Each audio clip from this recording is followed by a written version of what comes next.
Buddhism को बढ़ाने में दिखाएंगे तो मुझे लगता है कि आप बाबा साहब का सपना बौद्धमय भारत का पूरा कर पाएंगे। ऐसी डेडिकेशन चाहिए।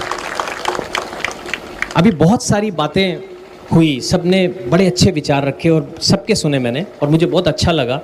खासकर उन बच्चों का धन्यवाद करता हूँ, उनके भाषण सुनकर ये लगा कि वाकई में बाबा साहब का एक बच्चा जो है 100 के बराबर है। आज देखने को मिला हमें।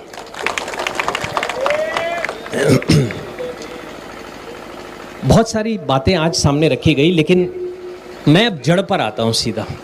मैं बातें वो करना चाहता हूँ, कुछ कड़वी सच्चाइयाँ हैं जिनका हम सामना करेंगे ताकि हम ये संदेश जो है आगे लोगों तक पहुँचा सकें और अपने पास भी रख सकें।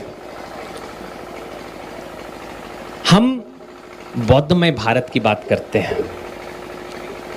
मुझे ऐसा लगता है कि बाबा साहब ने एक बात कही थी कि ये जो धम्म चक्र में चला रहा हूं, कोशिश करना आगे बढ़ा ना पाओ तो पीछे मत आने देना। तो हम उसी बात को पकड़ कर बैठ गए हैं कि पीछे मत आने देना, रोक के खड़े हैं।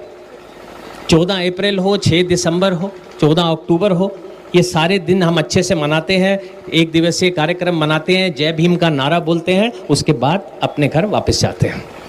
पहले मुझे लगा था कि आज भारत में पॉपुलेशन के केवल 2% बुद्धिस्ट, इतने बड़े बड़े देश जो बुद्धिस्ट हैं आज इतनी तरक्की कर पाए, जहाँ के बुद्ध हैं, स्वयं बुद्ध हैं, वहाँ केवल 2% बुद्धिस्ट आखिर क्यों है? वो 2% जो बुद्धिस्ट हैं भी, वो भी बोधिसत्व बाबा साहब की वजह से। आज वो ना होते तो शायद बुद्धिज्म तो समाप्त हो चुका था भारत में।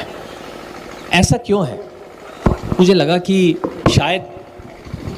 कि शायद दूसरे धर्म के लोग आगे नहीं बढ़ने दे रहे होंगे। लेकिन जैसे जैसे मैंने इन चीज़ों को जाना और मुझे बहुत अच्छे से क्लियर हो गया, कोई हमें बढ़ने से रोक नहीं रहा, हम खुद ही इस चीज़ के जिम्मेदार हैं। क्योंकि एकता नाम की, संगठित होने नाम की कोई चीज़ हमारे बीच में अब रह नहीं गई है। ये कड़वी सच्चाई है, इसे हमें मानना होगा। आप अगर संगठित हो जाते हैं तो ऐसे ऐसे बदलाव आ जाएंगे कि आपने सपने में भी नहीं सोचा होगा। मैं अलग अलग बुद्धिस्ट राष्ट्रों में, मैंने बौद्ध धर्म श्रीलंका में अपनाया है। मैं श्रीलंका जो कि बुद्धिस्ट कंट्री है वहाँ गया। सोचो, जहाँ कहा जाता है रावण है, राम आए, विभीषण हुआ, सब लोग हुआ। मैं सारी बातें इसलिए जानता हूँ कि मैंने राम का किरदार भी निभाया। अगर किरदार की बात करें तो वो अलग बात है कि राम का किरदार निभाया, कृष्ण निभाया, विष्णु निभाया, लेकिन जैसे ही बुद्ध का किरदार निभाया मैं भी बौद्धमय हो गया और बौद्ध धर्म को अपना लिया श्रीलंका में।